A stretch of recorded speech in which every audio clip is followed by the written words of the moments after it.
Okay, so hello everyone. This is Saurabh Joshi. I'm a principal researcher with Supra at the moment. Earlier, I actually spent quite a long time in academia. I did my PhD from IIT Kanpur, one of the top schools in India. Then I was with University of Oxford for 3 years. And then I came back to India, and then I was a faculty member, full-time faculty member for about 6 years. And then, yeah, now I'm in industry. So I'm primarily a researcher. I spent quite a long time in formal methods and formal verification, especially formal verification of softwares, concurrent programs like that, and also dabbled somewhat in constraint programming, like set solver, max set solver, and things like that. Distributed system is kind of a bit new area for me, but yeah, I think that we have had success with this work. So the work that I'm going to present today was presented in ICDCS last year, I think July or August. Let me just share my screen. Uh,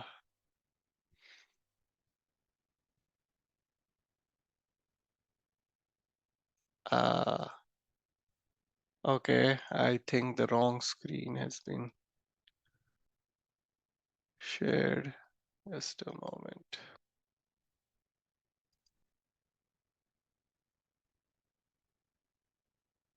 Okay, are you able to see the slides? So we can see a Google Chrome window. Yeah, if you click slideshow, that'll do it. Yeah. And yes, we can see your slides. All right, and I'm assuming my mouse pointer is also visible. I'm just in case if I Yes, it want to is. point to something, or maybe I think let me just, yeah, turn on laser pointer. Yeah, so welcome everyone. So this work was presented at ICDCS last July. This is in collaboration with a few of my colleagues, like Dr. Kate, Joshua, who is CEO of Supra, and Dr. Yang. Prashant kind of help us in the some of the simulations that we did. So yeah, I think here we go. So I think that, yeah, with this community is quite familiar. I don't think that I need to spend a lot of time uh, on what are oracles, but I think that just somebody's watching out there later on the YouTube, etc. So the way I see blockchain is actually execution trace of a deterministic state machine. And to preserve that determination, it's not directly possible for the blockchain nodes to have instructions like, hey, get this information from the network, like, Bitcoin price or something. Because if different nodes try to execute that instruction at different time, they would get different result. And that would result in the non-determinism. So that's where oracles come in. So what they do is that they take information from the off-chain world. They, if require any kind of aggregation, they do the aggregation and then give the output value, let's say Bitcoin price, as an input to the blockchain. Uh, right. So I think, yeah, that's the since the blockchain cannot directly connect, and that's where the oracles come in. So yeah. So yeah, I mean, I think that typically, I think that most of the Oracle networks, the way they work is that what you have is data sources or sources of information from where you are trying to sort of, get the data and then put it on the blockchain. Now, I mean, especially, I mean, for example, for crypto, these could be, exchanges, DEX, or any other trading venues where you know that they can supply the price of a particular commodity or assets. Oracle problem in general does not have to confine itself with the prices. I mean, it can be kind of, any off-chain information, where as long as you have a sources of information, you can, get that information, right? So we have this set of Oracle nodes, and then there are multiple information sources. If there is only one information sources, certainly that kind of becomes a single point of failure. So it's kind of important that, if the information that they are trying to get for the decentralization purpose, you have multiple sources of information. So to, let's say, avoid that, let's say even there could be problems with the source of information, what your nodes may want to do is listen to multiple of such sources, right? So in a synchronous model, we can say that two FS plus one sources you may want to listen to if you want to withstand some kind of a failure for FS many data sources. Right. I mean, I think that, asynchronous model is theory, but because the time sensitive nature of typically prices, etc., while getting the information from outside, price information, I think, synchronous just works fine here.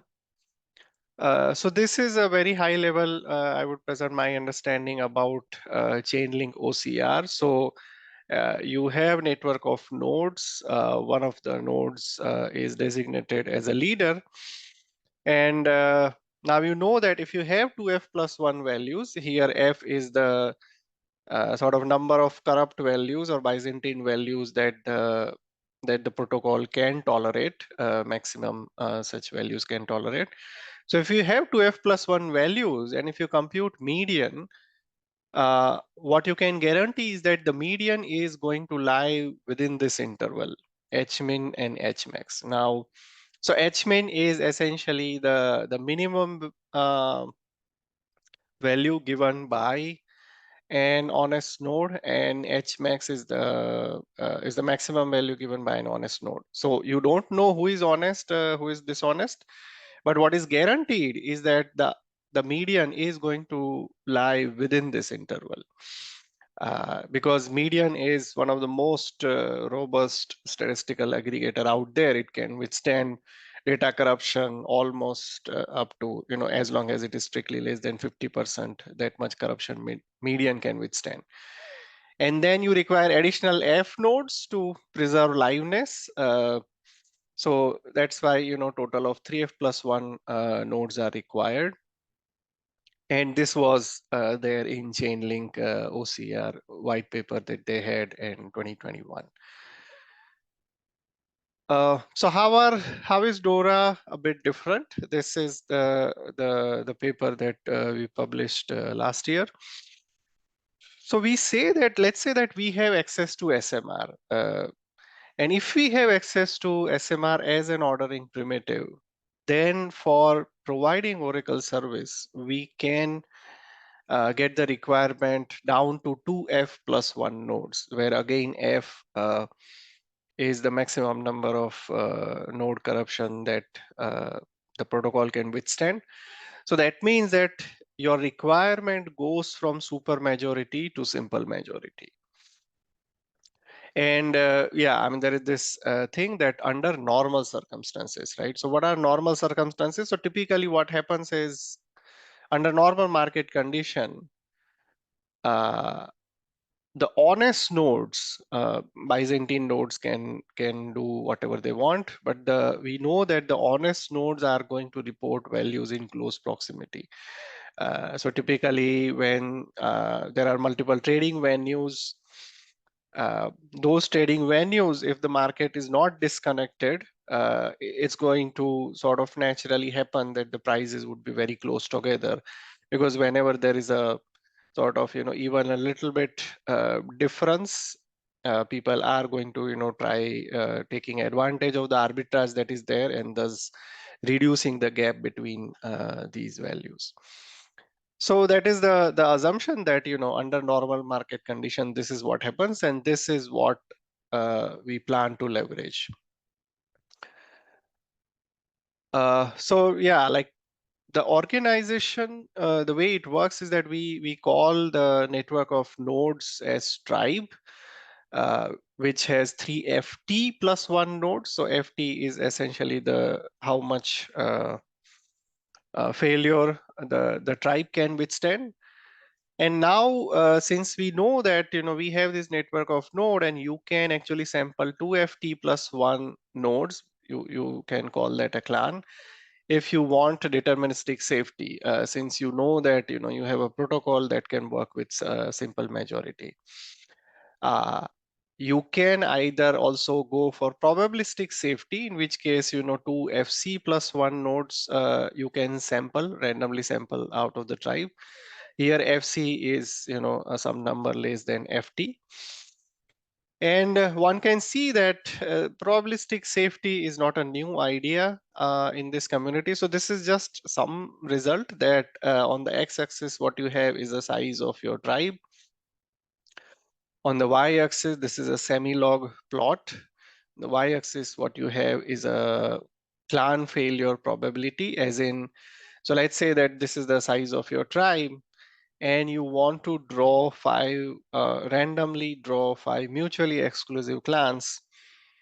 What is the probability that at least one of the clan would have 50% or higher number of Byzantine node, assuming that the tribe has 33% Byzantine nodes, right? So this is the plot, and essentially the idea is that depending upon one's appetite for failure probability, one can choose the configuration based on how many number of nodes you have available. If you don't have many nodes available, one can always reduce the number of clans you want to draw, maybe reduce to 4 or 3. Uh, so you can, so kind of, this is the parameter that you can kind of play around with depending upon, how much a failure probability you want to, you are willing to kind of, withstand. Right. So once we know that you can draw these exclusive clans out of tribe, that actually allows you to shard, or rather for different assets, there are several price pairs or data pairs or assets for which you want to kind of take the price and put it on the blockchain. So you can distribute that responsibility among different clans for different pairs. So that is one advantage when you try to partition your tribe like that. So yeah, I think that this part is very simple. So there's the first step. I'll just go back to this slide. Uh,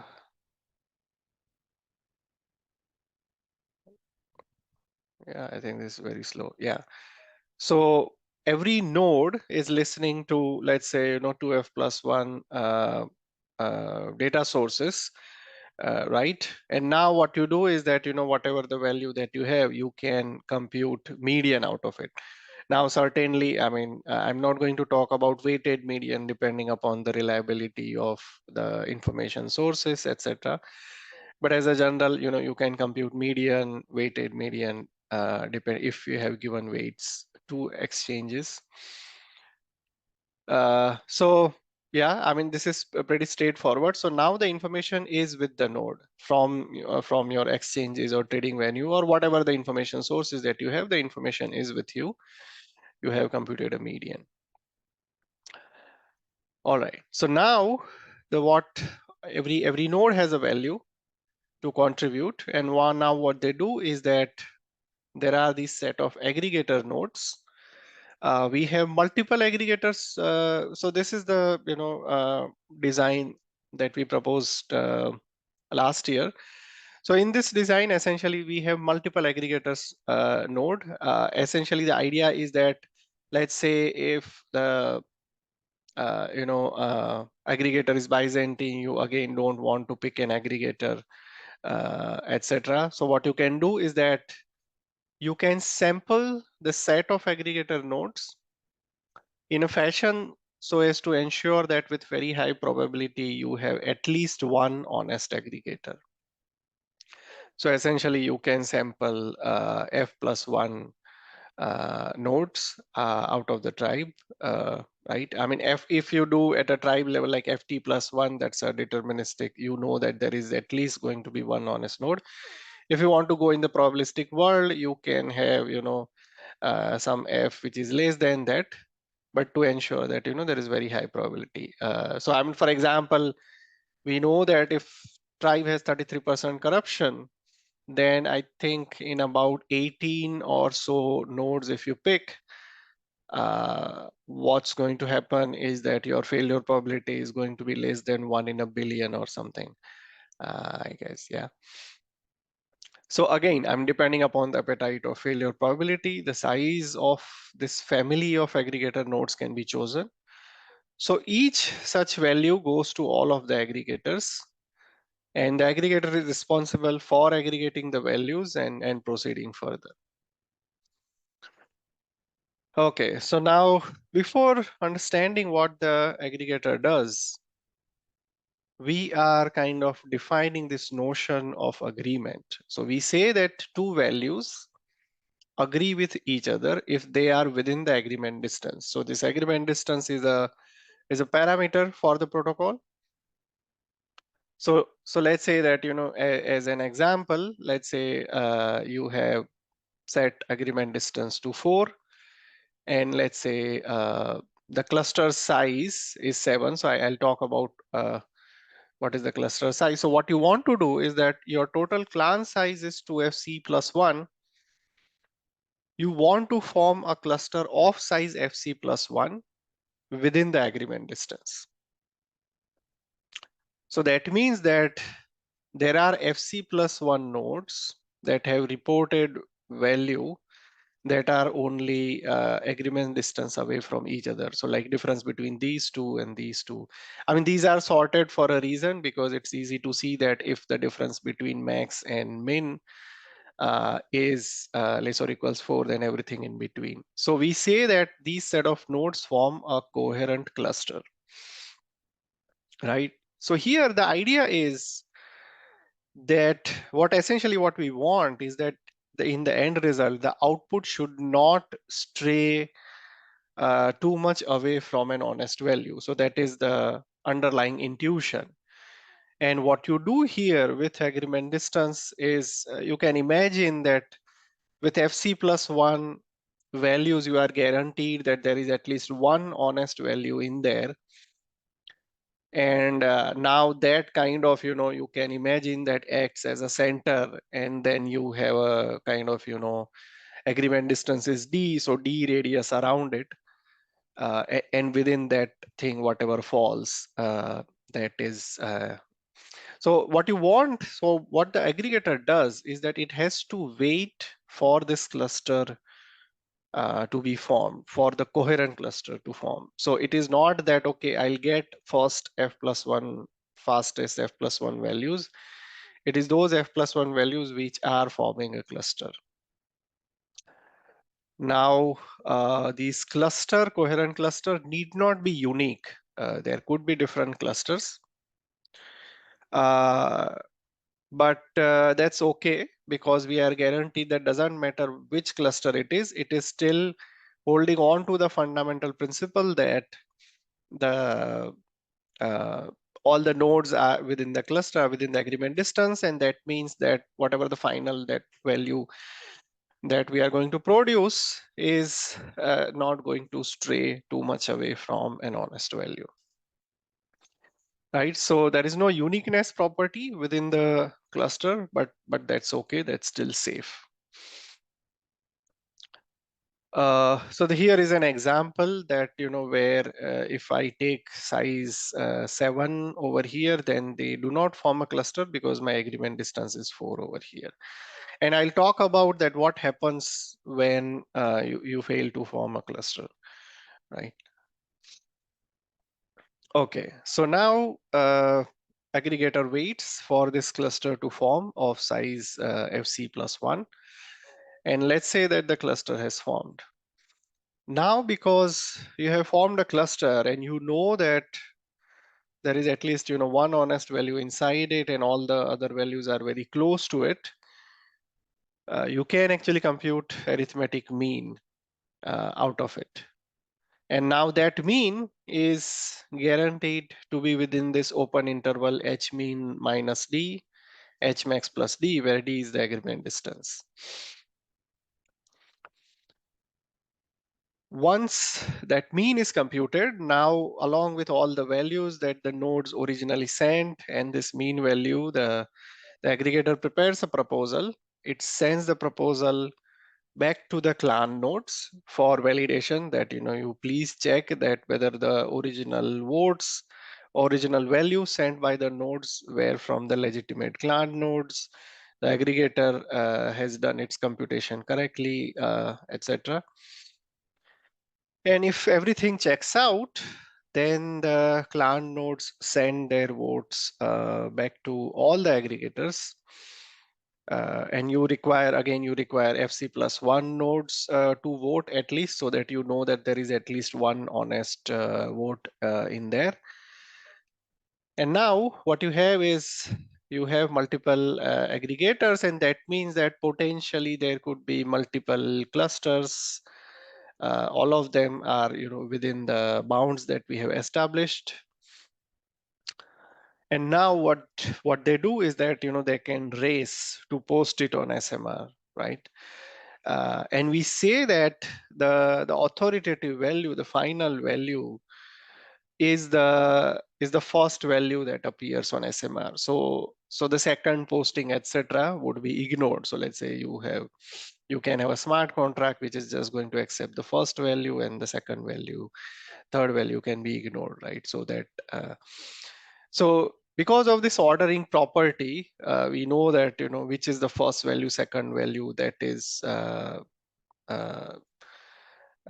sort of would be common across all the nodes observation. And that's where you kind of break the tie that even though there are multiple aggregators, you can break the tie in favor of whichever the first value that is. Okay, so let's say that this is the pathological case, that the aggregators are waiting and something has happened. There are multiple aggregators, so we know that there is at least one honest aggregator, but for some reason you are not able to form this cluster. So when you are not able to form this cluster, what the nodes do is that the nodes, when they send their value to the aggregator, they start their kind of local timer, which is a reasonable amount of time for something to appear on SMR. And if you don't see that for this round the value hasn't yet appeared on SMR, you know that something has kind of gone off. So then you send timeout messages to you. So node starts sending timeout messages to aggregators. And when FC plus one nodes send their timeout message to aggregator can form a QC out of it and send the timeout message on SMR with QC. Once that appears, and now everybody sees on SMR, in the entire network of node, the entire tribe knows that, okay, so the timeout has happened and we haven't been able to make progress. So that time, what happens is that now the responsibility shifts from the clan to produce this value to the tribe. So we call this a fallback protocol. So in the optimistic scenario, we know that we would be able to form a cluster, and that means that a simple majority would be sufficient. In a pathological case, because if the cluster cannot be formed, I mean, you still want to produce value, you want to preserve your liveness. So you go to this 3f plus 1, and from the 3f plus 1, it is straightforward. So now the nodes start gathering value from information source. They send the value to aggregators. And the aggregator computes the median out of it, not mean, because now we know that there are 3f plus 1 nodes. F of them may not respond, And out of the 2f plus 1 value that you receive, you can compute a median and ensure that the output value is within the safety bounds that you have established. And now this median is sent as a proposal to all the nodes. The nodes check out everybody's work, and they send their vote, form a QC, and post it on SMR. So why fallback, right? So fallback actually increases the liveness quotient of the protocol. So let's say that when the volatility is very high, so in the very small window in which the nodes are observing the value and sending the value, even within that small window, if the values are so different that they are not able to form a cluster, then fallback acts to sort of increase the liveness quotient. So it's a yeah, I mean in those times it kind of provides a more reliable alternative, right? When the values are differing very widely. I mean typically this can happen if the market somehow gets there is a disconnect in the market. Uh, yeah. Okay, so these are the kind of just to test uh, this theory that uh, how to sort of specify or rather find out this good value of agreement distance, right? So what we did, these were the set of experiments that we did, is that there are this bunch of exchanges that we took data from 1st October to 10th November. This includes the turbulent period that happened at FTX. So what we did was we took the first 10 days value, and for the first 10 days history was used to determine the value of agreement distance. So essentially in these set of experiments, so this is just one way to do it. In these set of experiments, what we did is that we took this data for 10 days. We found out what is the average asset price, and D was set as some percentage of this average asset price. And I'll come to that, what it means. And then the simulation was run. Once the D was fixed, the simulation was run to see that, whether these values of D, whether you are indeed, how many times you are able to indeed form clusters and whatnot, right? Uh, so there were two different time windows were considered. I mean, the history of data was actually divided into 30-second time window and 60-second time window.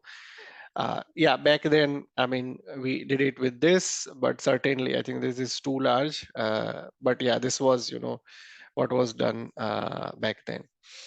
So it's so within that time window, whatever you observe based on that, whether you are able to form a cluster or not. And the simulation was done with 7 nodes, and the information sources were randomly assigned to the nodes, right? And this is the result. So on x-axis, what you see is, as I said, that the agreement distance as a percentage of the average asset value that we determine in the first 10 days. And the y-axis is the percentage of time the cluster was formed.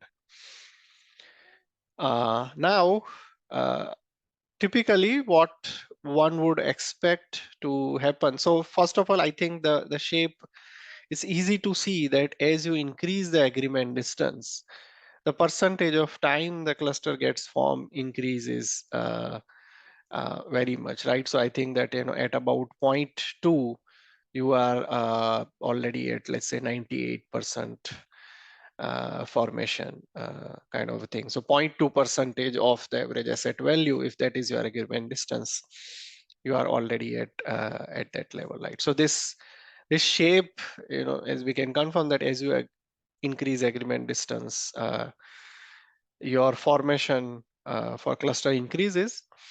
Now, typically one would expect that for a smaller time window that the underlying deviation from the information sources would be less.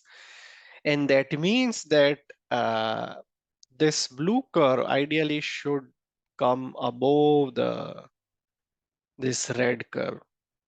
So it should be able to, within a smaller agreement distance, because your observation time window is smaller, you require smaller agreement distance to form cluster. But here it's not happening. And yeah, I mean, we investigated why that is the case. It turned out that back then, whatever the data that we gathered, maybe, there were some gaps in the data gathering. There were null values, a lot of null values, etc. And there were this one particular exchange that was giving value once every 60 seconds. And that means that when we look at 30-second time window, half of the time that value is missing, whereas for the other half that value is present from that exchange. Whereas in 60-second window, the value will always be present. And yeah, like because of that, we see that it is actually, coming under not able to form cluster. But that is actually an artifact of having a lot of missing data, like, null values. But the idea is that, we chose this particular time window for simulation because we wanted to see that, when this the thing with FTX that happened, and in fact we had a lot of null values, how does various values of D perform in cluster formation? Yeah. So yeah, to summarize, essentially that under normal market conditions, you can actually get away with simple majority of nodes. And when you see that there is a lot of turbulence, etc., to increase the liveness quotient, you can go back to, use a fallback. And you can actually go for probabilistic safety depending upon the appetite for, failure of probability, 1 in a billion or 1 in a trillion, whatever. And that part is configurable, right? Depending upon how many nodes you have available, you can adjust the size of your clan, the number of clans, and so on and so forth. And once you have multiple clans, it also additionally allows you to do sharding across different assets or commodities to increase the throughput of the protocol. Uh, right. So yeah, I mean, I think so. DORA is live as of now, is available on 47 mainnets, 61 testnet, and providing feeds for 409 data pairs as of my knowledge. Thank you very much for listening to the talk. Are there any questions? So first of all, you shouldn't be thanking us, but we should be thanking you for a great talk. And so thank you. And so we've got claps all around. So thank you. Does anyone have any questions?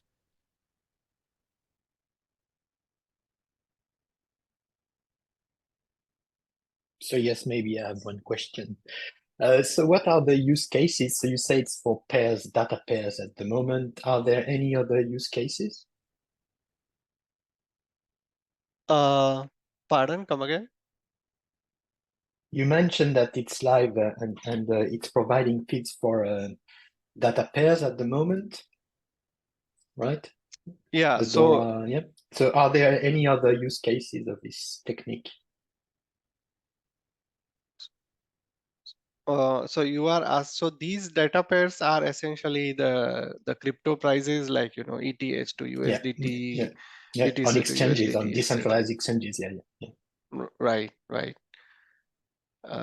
So you mean to say that in general, Oracle protocols, do they have any other use case apart from price feed? Is that Well, the not in general, question? but your technique, can you apply it to other types of feeds? So I would view this as a essentially, general Oracle agreement problem, that you have, let's say, some information out there, which is, you can say that it's a time series, a function of time. And when the Oracle nodes try to observe that in uh, sort of at different time, the values may differ a little bit here and there, but as long as that window of observation is small enough, then the conjecture that the values would be close enough, that conjecture still holds. And that means that not only like crypto prices, but for that matter, any such information where you have things as time series, all of that, could be you can use to fetch that information from off-chain world and put it in the blockchain, right? It could be, I mean, for example, it could be a location of a satellite or something like that, right? I mean, I think anything, I mean, in general, and this is not like particularly for this one. I mean, I think that even other Oracle protocols, they can work with any such time series where you see that the information is a function of time, and yeah, they try to observe it and kind of give you a view that whatever information that you are seeking at a given time, more or less what is the aggregate representation of that information to the chain. So maybe there's also maybe some clarification I'd like to have.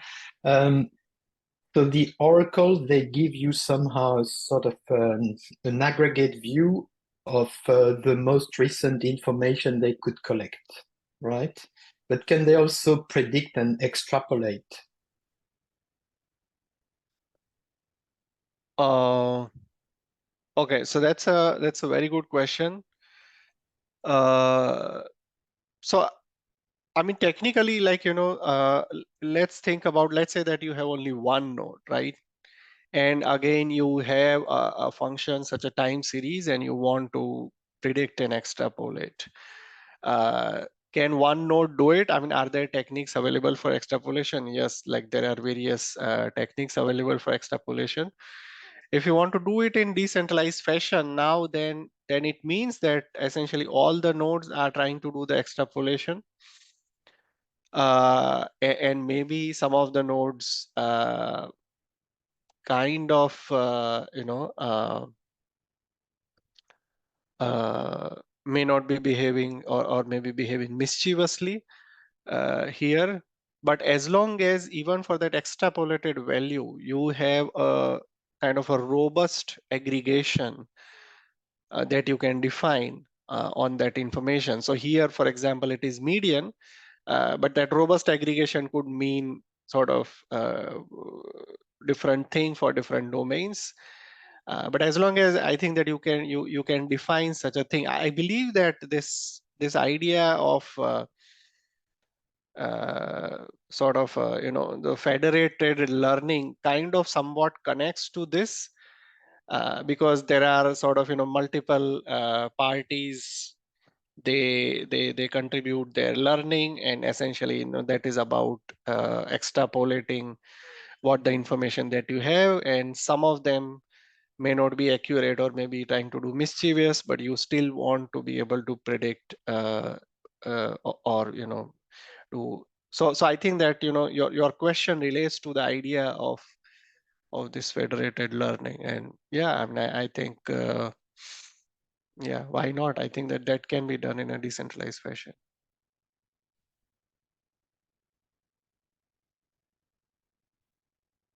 I'm not sure whether like that's the answer you were looking for, but Yeah, no, that's very good. Thank you. I mean, I was looking maybe not only for that, but are there some sort of generic properties or abstract properties of the underlying mechanism for aggregating or predicting that you could somehow isolate and say, okay, if your aggregation or extrapolation mechanism satisfies these properties, then we can plug in our architecture on top of it.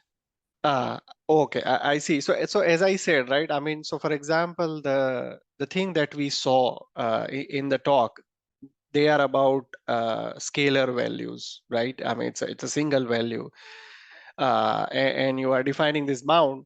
But as I said, right? So as long as you can define a distance measure on any quantity, right? So you can define distance measure on vectors or or even over signals and things like that, right? So as long as you can, there are two things, right? So you should be able to define appropriate distance measure, because only then the agreement distance makes sense. And the second part, about the robust aggregation, yeah, I mean, I don't think that there is a like very generic thing. I think that would be domain specific. So for example, as I said, right, I mean, you can, if we, let's say, imagine a three-dimensional space, and let's say if we have vector, then that D essentially creates a ball around one honest value, and whatever the values that fall inside that ball, that kind of forms a cluster and things like that, right? I mean, for example, in higher dimensional, I believe one can, let's say, do component-wise median, one can do convex hull, things like that. So I mean, I think it would be domain specific as to how this robust aggregation can be done. But as far as the distance is concerned, as long as you are able to define a distance measure, the idea that you have this agreement distance, and yeah, I think that that idea kind of extrapolates to all those domains. Yeah, thank you. Thank you very much. Yeah, I've got a question. So, what happens if like there is a definitive value? So rather than there possibly being a range of values, there should only be a single value.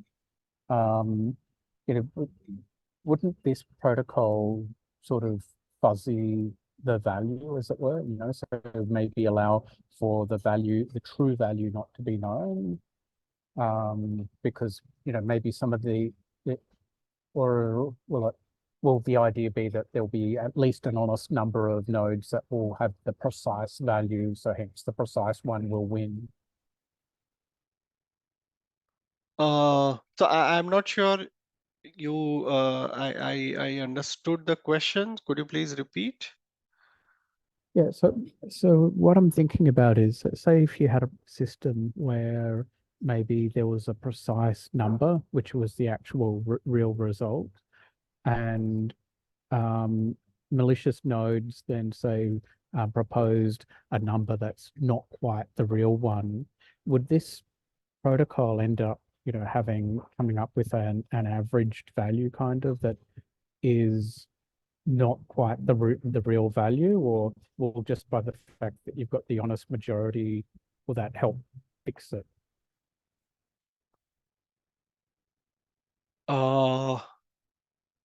So you are saying that instead of being able to tolerate something within a range, so let's say that, for example, there are these safety bounds that we say that as long as your output is within this bound, what you are saying is that either the oracle should produce one value that was actually the original value out there, or you are saying that the Byzantine node can make it produce a different value. Yeah, I guess the thing is though that you're going to have those honest nodes and they will have the real value, so it should be okay. Yeah, don't worry, I'm just thinking out loud more than a question. Yeah. Yeah, so yeah, I think that, yeah, the underlying idea is that the honest nodes do have, essentially, honest nodes should have access to an honest value. I think that that is the fundamental assumption. I believe not only ours, I think all oracles make that assumption, because if the node is honest, that means, let's say, that its intentions are well and good, but the information itself is bad, then we might as well say that, I mean, even if your intentions are good, you are kind of behaving like a Byzantine node. So in that F, you are kind of subsuming all such scenarios. So I think that pretty much all oracles kind of make that assumption that you have an honest node, whatever the value that it is kind of, inputting to the protocol, that is kind of an honest value.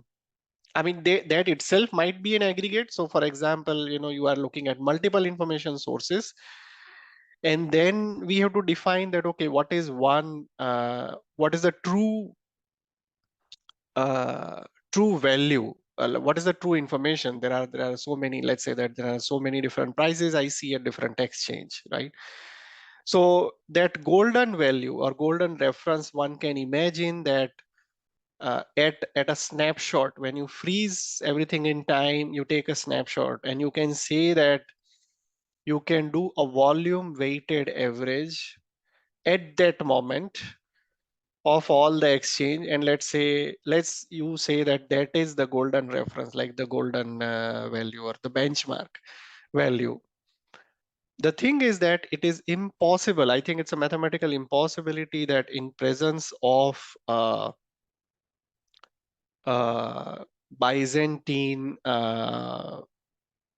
Byzantine nodes, you will and you don't know who is Byzantine, who is honest. It is absolutely impossible for you to kind of produce that value. So Byzantine node, no matter what aggregator you use, can always make you deviate. So I think the fundamental idea is that whether you can confine that deviation to within a reasonable bounds or not.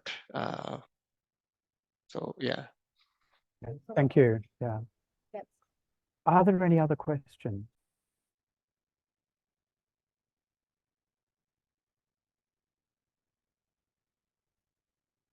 Okay, then. So thank you again.